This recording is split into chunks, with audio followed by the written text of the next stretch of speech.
தளபதி அப்படின்னு என்ன கேட்டா ஒரிஜினல் தளபதி மு.க. ஸ்டாலின் அவர்கள் மட்டும்தான்.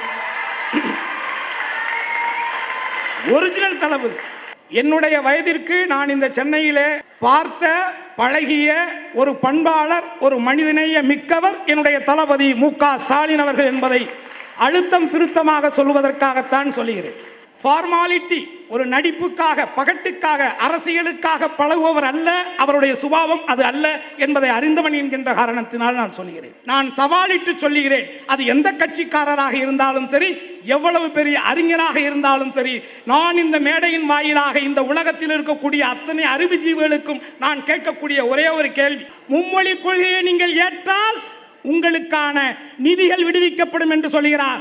அதற்கு ஒட்டுமொத்த இந்தியாவிலே மானமிகு முதலமைச்சராக, வீரமிகு முதலமைச்சராக, மாண்புமிகு எனது அருமை அண்ணன் தளபதியார் சொல்லுகிறார், 1000 கோடி அல்ல 10,000 கோடிகள் கொடுத்தாலும் அந்த மும்மொழி கொள்கையை இந்த தமிழ்நாடு ஏற்றுக்கொள்ளாது, என் தலைமையிலான இந்த சட்டமன்றம் ஏற்றுக்கொள்ளாது.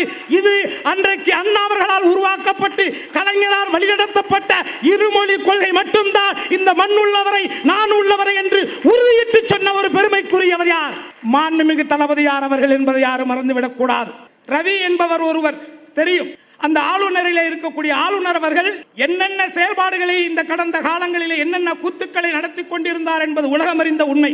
ஆனால் இன்றைக்கு ஒட்டுமொத்த இந்தியாவில் இருக்கக்கூடிய அத்தனை ஆளுநருடைய ட்ரவுசர்கள் கலடக்கூடிய ஒரு நிலையை உருவாக்கி காட்டிய மாபெரும் வீரர் தான், மகத்துவமான முதல்வர் தான் நமது அருமையண்ணன் தளபதியார் என்பதை யாரும் மறுக்க முடியுமா?